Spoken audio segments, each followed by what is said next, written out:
Halo, selamat malam. Baik lagi dengan gua Om Ardi Gendut. Apa kabar teman-teman semua ya? Ya, terima kasih atas support teman-teman ya. Selama ini sudah subscribe, like, komen ya enggak. Tadi diingetin sama Mas Ivan tadi ya. Oh, teman-teman mana like-nya? Masa komennya lebih banyak ya? Makanya ya sama-sama bantulah kita teman-teman ya untuk mendukung channel ini. Minta tolong like, subscribe-nya, gitu lagi lah komennya yang banyak ya, nggak apa-apa komen mah ya. Malam ini gue mau banyak menjawab komentar ya teman-teman ya. Jadi mungkin biasanya cuma berapa menit, sekarang agak panjang ya. Kenapa? Ternyata teman-teman masih gini ya, teman-teman mungkin nggak ngeliat video saya full ya dari awal. Ya memang sih mungkin banyak juga kan banyak video saya. Cuma mungkin banyak hal-hal sebenarnya sudah saya bahas, cuman kalau saya bahas satu persatu lagi nanti malah jadi apa ya, kependekan videonya gitu ya. Gue jawab langsung aja lah ya, banyak komennya. Nanti mudah-mudahan ada yang ngena di teman-teman semua ya, komen-komen ini, mana pertanyaan ini yang sesuai dengan kondisi teman-teman ya. Karena gue juga baca dari komenan yang masuk, gue nggak baca dari tempat lain ya. Gitu ya teman-teman ya. Nih, yang pertama nih, pertanyaan pertama. Om, rencana mau pindah bank, tapi rumah saya agak masuk. Unit terdekat itu memang BRI. Misalnya kalau ke Mandiri tapi jarak 7 kilometer, bakal dilayani nggak sih? Kalau cuma 7 kilometer sih kayaknya masih lah. 7 kilometer kan paling berapa menit sih? Kalau Jakarta dekat kok. Daerah 7 kilometer tuh dekat. Paling 7 kilometer 15 menit di perjalanan 10 sampai 15 menit. Nggak terlalu jauh ya. Apa aja bisa yang teman-teman lakukan ya. Yang terbaik yang teman-teman kira-kira yang terbaik buat teman-teman, lakukan aja teman-teman ya. Nggak usah ragu-ragu. Kalau cuma 7 kilo, 10 kilo. Karena bank tuh rata-rata kisaran 10 sampai 20 kilometer radiusnya. Jadi kalau 7 kilo mah, ya itu mah kayak dari kayak dari rumah gua ke terminal Baranang Siang tuh kalau di Bogor tuh 7 kilo, 6 kilo, 7 kilo. Ah, itu masih dekat ya. Ajukan aja ya teman-teman ya. Pertanyaan selanjutnya, yang pernah punya pinjaman PNM Mekar nggak bisa ngajukan KUR. Bisa nggak sih ngajukan KUR setelah punya PNM Mekar? Jelas ya, kalau komersil sudah tidak bisa, baik yang sudah pernah lunas maupun apalagi yang sedang berjalan. Udah pasti nggak bisa ya teman-teman ya. Jadi, ini putih-putih apa ya? Jadi itu merupakan hal yang mutlak di KUR 2023 ya teman-teman ya. Kalau sudah komersil, mau lunas, mau pernah, udah pasti nggak bisa. Oke, pertanyaan selanjutnya. Om, kata pihak bank penghapusan SIKP sistem otomatis, bener nggak? Betul memang. Penghapusan itu sistem otomatis. Bukan sistem otomatis sih. Banknya melaporkan ke SIKP-nya, ke Kementerian Keuangan, biar dihapus, ya nggak? Mengenai informasinya, saya nggak ngerti kan. Apakah bersurat, apakah ada sistem sendiri, tapi tetap ya banknya ngelaporin ke Kementerian Keuangan untuk penghapusan SIKP. Nah, biasanya butuh waktu berapa hari? Kalau untuk tahun 2023 sih nggak lama ya. Kemarin tempat gue itu 3 hari tuh udah hapus kok kalau udah lunas ya. Nah, mengenai bank lain gue nggak ngerti ya. Dan memang sih yang berurusan itu biasanya kantor pusatnya bank tersebut dengan kementerian ya. Jadi kadang-kadang mantri di bawah tuh nggak terlalu in charge. Kadang-kadang maksudnya nggak terlalu kena langsung gitu loh. Artian paling mantri hanya mengingatkan kantor pusat mereka untuk melakukan penghapusan segera gitu loh. Biar bisa dilaporkan ke kementerian gitu ya. Oke. Ada yang nanya lagi. Pertanyaan selanjutnya, kenapa ya Om KUR di Bank Mandiri prosesnya lama banget dari daftar survei sampai pencairan? Ya, kalau itu ya tergantung nggak. Gue nggak bisa bilang Mandiri lama semua enggak, teman-teman. Ada juga yang cepet kok, ada yang komen sehari, besok cair langsung ada teman-teman ya. Ya mungkin lagi banyak antrian aja. Sepanjang gini ya teman-teman ya. Yang perlu teman-teman pastikan adalah memenuhi syarat nggak? Kliknya oke nggak? Dua itu aja dulu. Kalau dua itu aja dulu terpenuhi, mungkin teman-teman lagi diantri, lagi ngantri. Tapi kalau dua ini aja nggak terpenuhi, ya cepet-cepet check out ya, tarik berkas ya, ngajukan ke tempat lain komersil atau ngajukan aja ke mandirinya komersil juga gitu ya. Kalau memang ngajukan KUR nggak sesuai syarat. Simple ya teman-teman ya, nggak usah terlalu pusing ya. Yang pusing sih karena kelamaannya.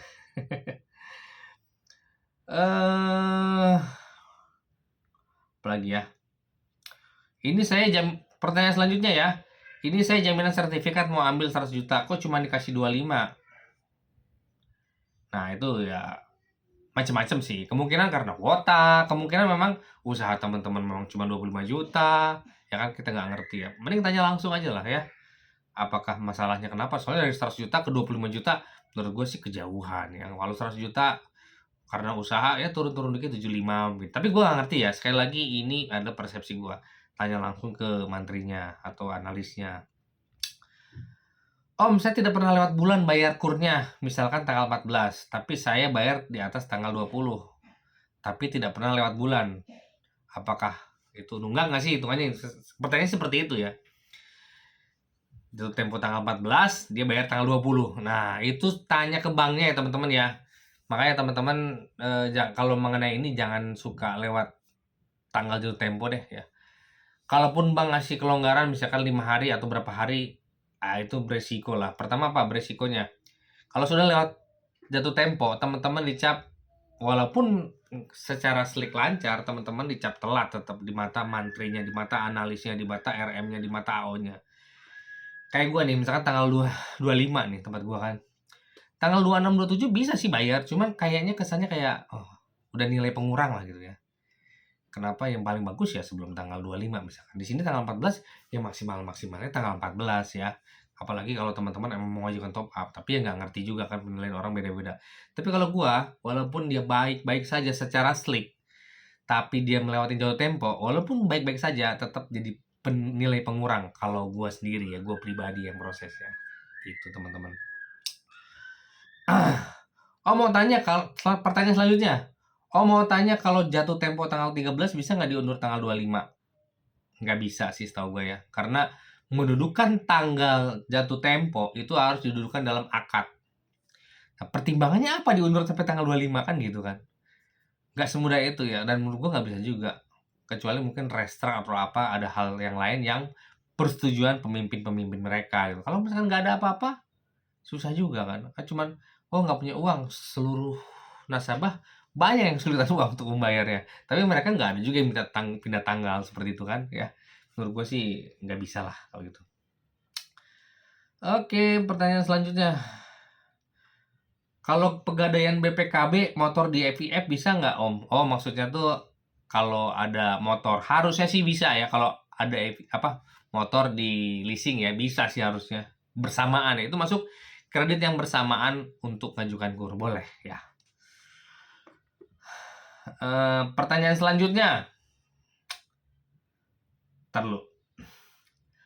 Iya Om, udah 3 minggu belum disurvei. Katanya pemimpinnya lagi cuti. Terus kemarin katanya mau datang nggak jadi gara-gara kesorean. Katanya pagi ini, tapi ditunggu belum ada juga datang. Ya, kalau mengenai cuti mungkin ya. Apalagi awal tahun kemarin sih banyak pemimpin-pemimpin, banyak mantri, banyak analis yang cuti ya. Jadi kalau mungkin cuti ya sudah lah. Emang cuti susah juga kan ya. Terus nggak jadi datang ke sorean katanya. Ya itu mungkin teknis aja ya. Tunggu aja sih. Kalau memang udah dijanjikan kayak gini sih, ya mudah-mudahan survei sih bisa lah kalau gini mah ya. Apalagi alasannya juga alasannya oke dibanding alasan yang nggak jelas WA nggak dibalas. Nah itu lebih ngaco ya. Tapi kalau masih dibales, nanti besok datang ya, dibales nanti pagi ya. Ya mungkin banyak hal kan kita nggak ngerti di kantornya ada apa, ada rapat apa, ada meeting apa, dadakan nggak ngerti juga kan. Sepanjang teman-teman masih dijanjikan mah ya masih oke lah ya dibanding WA nggak dibalas ya teman-teman. Aduh. Ntar dulu ya. Pertanyaan selanjutnya. Om, WA Mantri udah diminta foto KTP suami istri.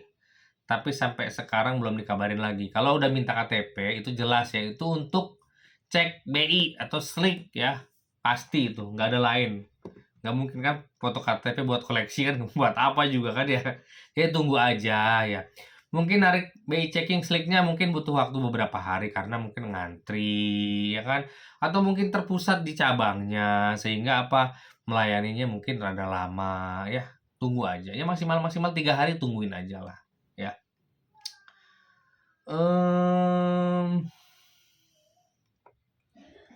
Pertanyaan selanjutnya, Om, saya tanggal 8 pelunasan di BRI, terus pengajuan kur di Bank Mandiri, tapi kata materinya SIKP belum dihapus. Biasanya 1 minggu ya seperti gue bilang ya, udah di pertanyaan di atas sih. Cuman ya kadang-kadang suka lama ya. Caranya gimana? Mau nggak mau ngubungin menteri yang bank sebelumnya, nggak tolong dihapus. Karena memang kewajiban bank sebelumnya sebenarnya menghapus SIKP itu, data SIKP itu. Memang kewajiban bank sebelumnya. Ya harus dilakukan. Nggak ada yang dilakukan debiturnya. Ya harus menunggu. Ya, makanya kalau gue sih kadang-kadang ya, kalau di tempat ini nama istrinya, ngajuin ke bank lain tetap nama pasangan. Biar apa? Biar nggak nunggu SIKP ini kehapus dulu baru bisa cair di bank selanjutnya gitu loh. Ya kalau gue sih, ngapain kan gara-gara SIKP ini nggak cair-cair di bank selanjutnya kan, seperti itu.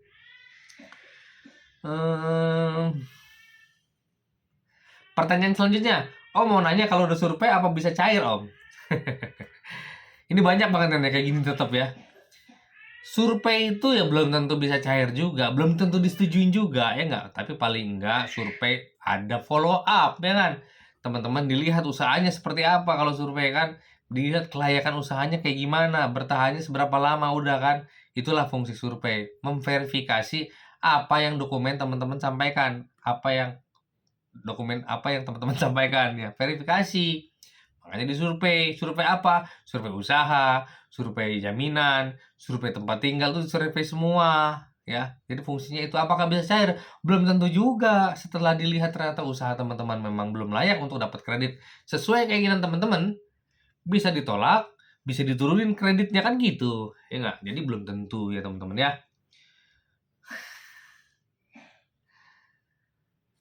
Pertanyaan selanjutnya, Om, pengajuan 250 juta, berapa biaya notarisnya? Kalau 250 juta, emang sih rata-rata biaya notaris itu 1,5-2% lah ya. Ya, kurang lebih seperti itu ya. Kalikan aja, ya, kalau 250 juta mungkin sekitar 4 juta lah ya.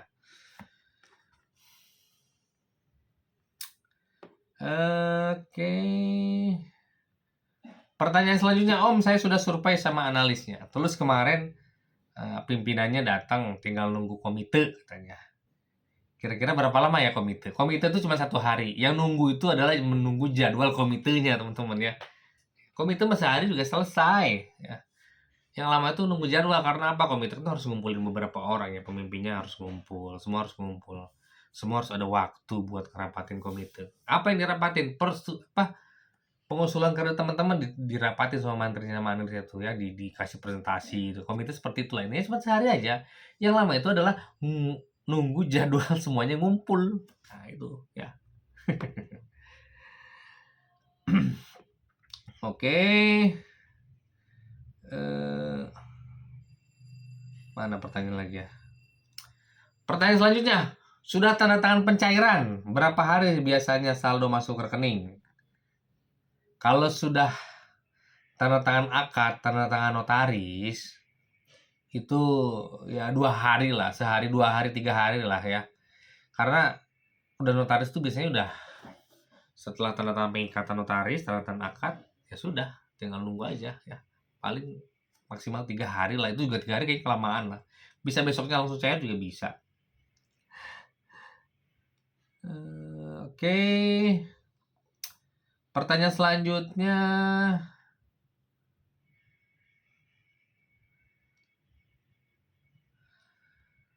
Kalau punya pinjaman BTPN syariah tapi sudah dilunasin, bisa nggak mengajukan KUR? KURnya udah pelunasan dari bulan 12. BTP-nya udah lunas dari bulan 1. Oh, maksudnya tuh dia punya BTPN syariah, kemudian punya KUR. KURnya udah lunas, BTPN syariahnya udah lunas.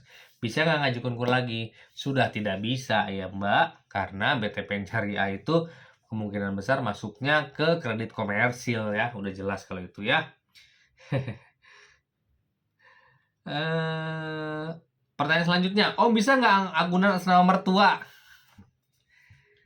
Jadi ini jujur aja ya, ada bank yang bisa, ada yang enggak ya. Kalau jangankan mertua ya, orang tua sama saudara kandung aja yang segaris ya, ada bank yang bisa, ada bank yang enggak ya. Jadi itu sih kalau pertanyaan kayak gitu tinggal ditanya aja ke banknya mau nggak nerima jaminan mertua gitu sama mertua. Ya sebenarnya sih nggak masalah sih. Kalau gue sih pernah ngasih kredit sama mertua, tapi itu dulu. Mungkin peraturan dulu berbeda dengan peraturan sekarang. Kayaknya ya setiap bank pasti beda-beda kebijakan. Nah tinggal tanya aja, banknya mau proses nggak nih yang jaminan mertua gitu.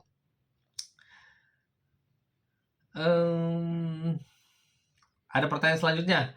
2023 pinjam KUR ibaratnya harus benar-benar perawan. Pokoknya lebih ribet. Ya, jangan kan yang punya kredit tempat lain, yang perawan aja masih belum tentu juga sih. Ya paling tidak lebih baik dibanding yang udah punya kredit sebelumnya gitu kalau perawannya. Oke, pertanyaan selanjutnya. Maaf Bang, mau tanya. Kan saya punya pinjaman KUR BRI baru 2 bulan. Pada bulan ketiga telat bayar karena pendapatan menurun. Apakah bisa mengajukan restrukturisasi? Sebenarnya restrukturisasi bisa, tapi penyebab dalam hal ini adalah kalau di Permenko nomor 2 tahun 2023 itu diatur restrukturisasi, tapi lebih karena kalau tahu saya ya, mudah-mudahan betul ya. Karena masih apa ya? Terdampak dari Covid 2019. Tapi artinya kalau teman-teman dikasih KUR baru 2 bulan terus restrukturisasi, berarti kan kredit teman-teman ini kemungkinan baru cair Desember mungkin ya. Tapi bulan ini udah minta restrukturisasi. Menurut gua nggak bakal setuju menurut gua ya. Ya. Yaitu karena loh waktu proses KUR kan harusnya teman-teman sudah layak dikasih KUR dan mungkin sudah tidak terdampak lagi COVID-19 ya. Apalagi baru 2 bulan. Wah, itu sih menurut saya berat ya.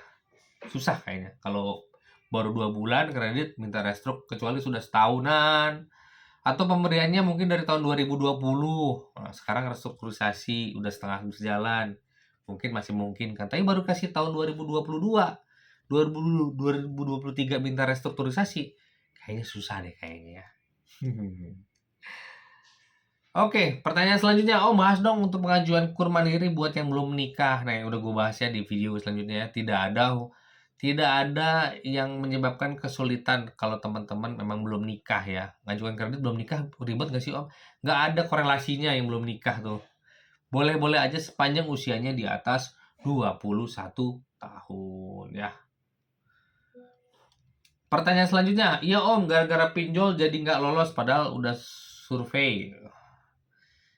Sebenarnya kalau pinjol ya, pinjol itu boleh asal sudah lunas. Tapi nggak tahu lah beberapa bank mungkin menerapkan punya pinjol walaupun sudah lunas tidak bisa ngajukan KUR ya. Kalau di Permenko-nya sih itu kan masuk digital ya. Itu digital itu harusnya yang sudah pernah sepanjang lunas sih harusnya boleh sih ya.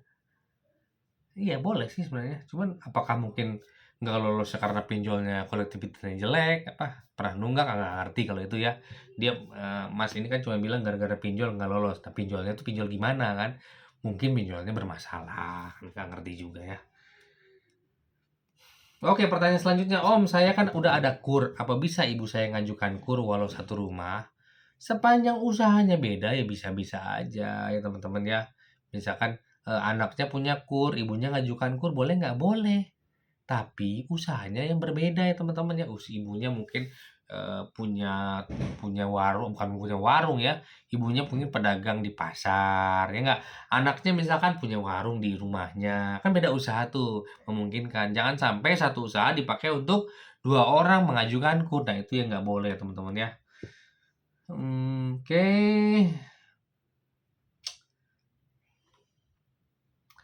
Pertanyaan selanjutnya. Om, saya ada KUR di BRI, istri saya mau mengajukan KUR di Bank Mandiri dengan usaha dan jaminan berbeda, bisa diproses nggak ya? Sebenarnya bisa ya, tapi cuman gue kemarin juga ada yang bilang itu kuota suami istri itu satu kesatuan. Tapi menurut gue enggak sih, per NIK sih per individu lah KUR itu. Ya, misalkan istrinya punya KUR, suaminya ngajukan KUR boleh sepanjang usaha dan jaminan berbeda harusnya ya. Cuman ya nggak ngerti kan, mungkin dengan mengajukan berbeda mantrinya punya hitung sendiri, wah ini nggak mampu nih bayar angsuran. Mungkin, kan bisa aja kan. Bukan masalah, oh padahal usahanya berbeda loh, jaminnya berbeda loh, kok nggak bisa sih? Harusnya kan bisa kata Om Ardi. Itu secara bisa dan bisa boleh, cuma mungkin hitung-hitungannya, wah kayaknya kalau 2 kredit nih, ini usahanya beda nih, walaupun usaha beda nih, tapi saling silang nih pendapatan sama pengeluarannya. Nggak bisa dikasihkan KUR, mungkin ya. Tapi secara syarat sih harusnya bisa ya. Oke, pertanyaan selanjutnya. Om, kalau mau top up ke Kupedes, apakah perlu dilunasin KUR-nya dulu? Kalau keluar dari KUR itu lebih mudah, teman-teman ya. Karena apa? Karena tidak berhubungan dengan SIKP, teman-teman ya.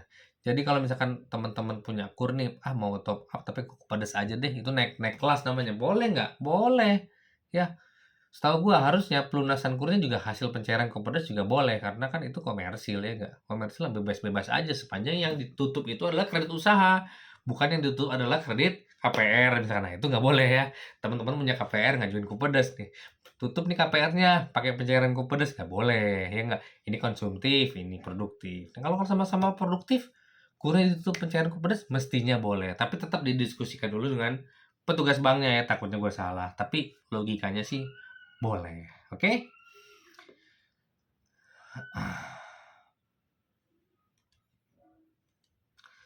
Om, saya belum pernah pinjam KUR atau lainnya. Perawan nih. Rencana mau ngajukan KUR, syarat lengkap, tidak punya tanggungan pinjol, leasing, atau kredit lainnya. Apakah baru pertama ikut KUR boleh pinjam 10 juta? Jangan kan 10 juta, mau 500 juta pun boleh, silahkan, nggak ada yang larang teman-teman ya. Mau langsung 500 juta kan maksimal 500 juta, apalagi perawan kredit nih, 500 juta pun boleh, asal usahanya sesuai nggak, asal jaminannya sesuai nggak. Apalagi cuma 10 juta, ya boleh, ajukan aja. Sepanjang pendapatan dari usaha bisa mengcover cicilan, berarti adalah KUR super mikro. Bisa-bisa aja teman-teman, tenang aja ya. Nggak ada aturan mesti berapa, mesti berapa. Mungkin ada aturan seperti itu berjenjang itu biar teman-teman terlatih ya. Seperti gue bilang di video-video gue sebelumnya.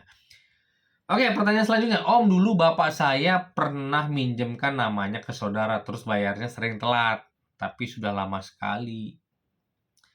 Terus ibu saya namanya Bagus. Seperti itu. Kira-kira ngajukan bisa nggak ya pakai nama ibu saya? Kalau syaratnya memungkinkan ya teman-teman ya. Istri aman-aman aja lancar. Boleh nggak istri ngajukan KUR? Boleh. Boleh. Cuman selek suami pasti dilihat. Ya nggak mungkin bang membiarkan ada masalah ya. Walaupun udah lama. Nah udah lamanya ini udah lamanya. Kan dipinjam nama sama saudaranya bapaknya. Nah udah lama telatnya nih. Posisinya sekarang udah lunas.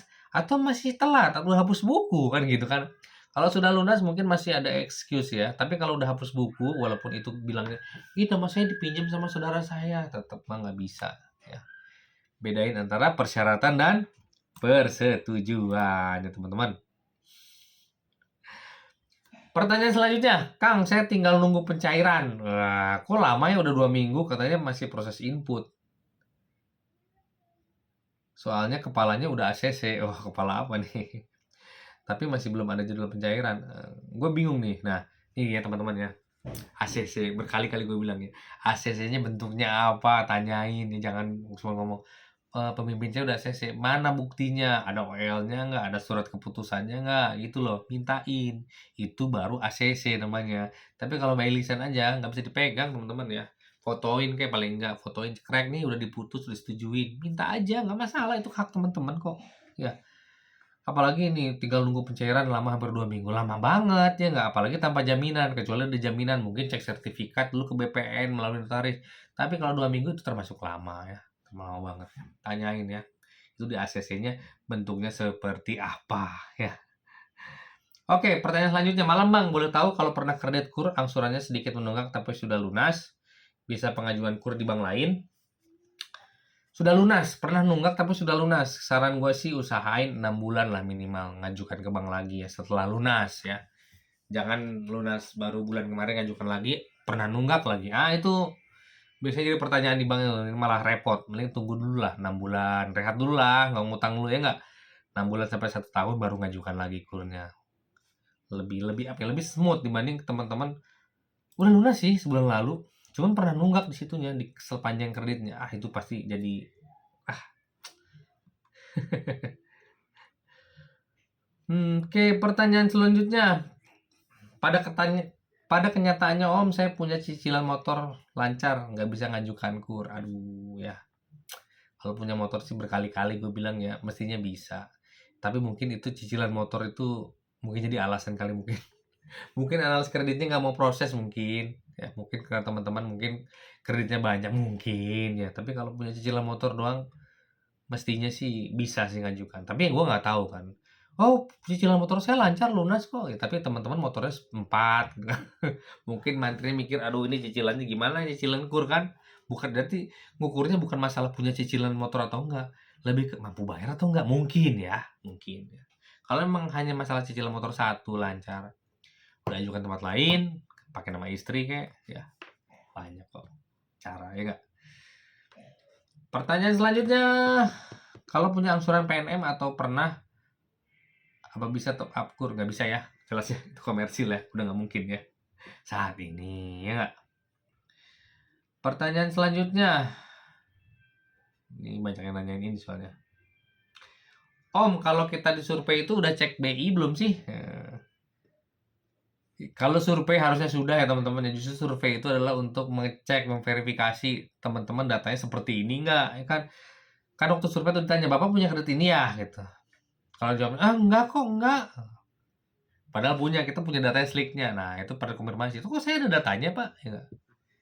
Oh iya, itu saya lupa. Itu udah lupakan. Kalau dapat nasabah yang pura-pura lupa dan hutangnya lupakan ya. Harusnya orang tuh bakal ingat hutangnya di mana aja normalnya, ya enggak? Iya dong, masa hutang sendiri lupa, ya kan?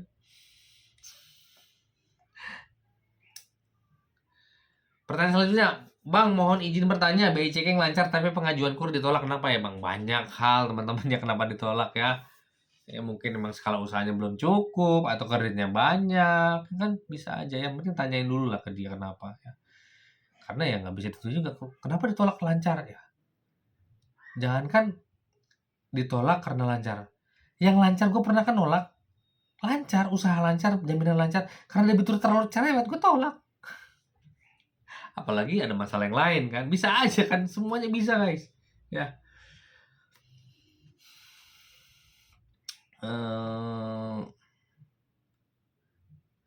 Pertanyaan selanjutnya, Om, yang menentukan jumlah pinjaman itu mantri apa sistem dari pusat? Udah gue bikin videonya ya. Yang menentukan pinjaman itu adalah mantri dan pemimpinnya ya, tentu saja pemutus kreditnya ya, mantri dan pemutusnya. Sistem enggak, tetap mantri dan pemutusnya yang mau apa, yang menjadikan kredit teman-teman disetujui atau enggak. Pertanyaan selanjutnya, Om, saya kan kena kolek 2. Seharusnya masih bisa ya Om buat ngajukan KUR. Katanya masih bisa dilanjutkan ke cabang kalau kolek 2. Kalau menurut saya, KUR itu saklek ya. KUR itu program pemerintah saklek. Harus dalam keadaan lancar. Itu mau nggak mau. Kenapa? Nanti urusannya sama audit dia, urusan sama penjaminan kalau misalkan bermasalah. Terlalu beresiko kalau mantri ngusulin pernah kolek apa saat ini kolek 2, terlalu beresiko. Ya menurut gue sih, kalau gue jadi mantrinya nggak perlu ke cabang, bakal gue tolak saat itu juga. Karena udah jelas-jelas kolek 2 tuh nggak bisa. Karena permenkonya harus lancar teman-teman. Udah nggak ada excuse ya, asik. Oke, pertanyaan selanjutnya, Om, hari Jumat saya akad di BNI sekalian penyerahan sertifikat. Katanya tinggal akad notaris. Terus cair kira-kira lama nggak Om ya? Kalau nunggu akad notaris, sertifikat sudah serahkan, berarti sedang dicek BPN. Paling 3 hari maksimal.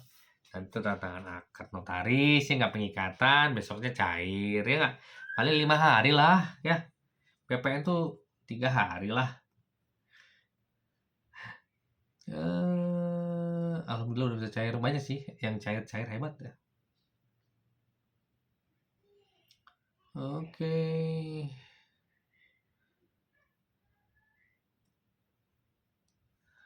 Oke lah, itu aja dulu ya teman-teman ya. Mengenai pertanyaan-pertanyaan masuk udah hampir setengah jam juga ya. Gak terasa. Jadi teman-teman, kalau yang belum buka memang gua berkali-kali banyak, Om kenapa buku di bank di daerah ini belum buka, di mana belum buka. Jujur itu nggak ngerti teman-teman. Itu urusan internal suatu bank. Gua nggak ngerti kenapa ini buka, kenapa ini enggak, kenapa ini dapat kuota, kenapa ini enggak. Itu tanya langsung ke banknya ya. Jadi kalau pertanyaan-pertanyaan seperti itu, gue jamin gue nggak bisa jawab ya. Karena apa yang gue sampaikan itu, apa yang gue sampaikan, gue terima, itu hal-hal yang bersifat umum teman-teman ya. Sekali lagi yang saya sampaikan selama ini di YouTube ini, itu semuanya bersifat umum ya. Mengenai teknis dalamnya, kalaupun saya tahu, saya nggak bakalan saya kasih tahu ya. Oh nanti yang dilihat ini nih, ratingnya ini. Nggak bakal kasih dilihat itu. Yang saya kasih itu adalah hal umum ya. Makanya saya juga menerima data juga bersifat umum ya. Jadi teman-teman banyak yang nanya mengenai, oh kok belum buka, itu nggak ngerti ya. Ya, ada yang udah akad belum cair, kenapa itu juga nggak ngerti kenapa ya. Itu masalah internal banknya ya. Yang paling teman-teman bisa tanyain hal-hal yang praktis yang terjadi di lapangan, tapi bukan bersifat kebijakan ya. Sepanjang itu adalah kebijakan, peraturan bank yang terlalu detail, kayak kenapa sih ini belum buka, kenapa ini udah buka, nah itu kan nggak bisa saya jawab kalau itu ya. Jadi kalau mau tanya hal-hal yang praktis yang kira-kira bukan masalah di internal bank itu, tapi semua bank pasti mengalaminya. Kayak misalkan, "Oh, pencairnya berapa hari sih?" Nah, kalau itu kan bisa gue kira-kira, ya, walaupun gue nggak kerja di bank itu gitu kan. Tapi ya rata-rata sama lah, tapi kalau kebijakan gue juga nggak bisa jawab teman-teman ya. Itu aja tanya jawab yang agak panjang hari ini ya. Semoga bermanfaat dan bisa menambah wawasan teman-teman juga ya. Sampai ketemu lagi di video gue selanjutnya. Thank you.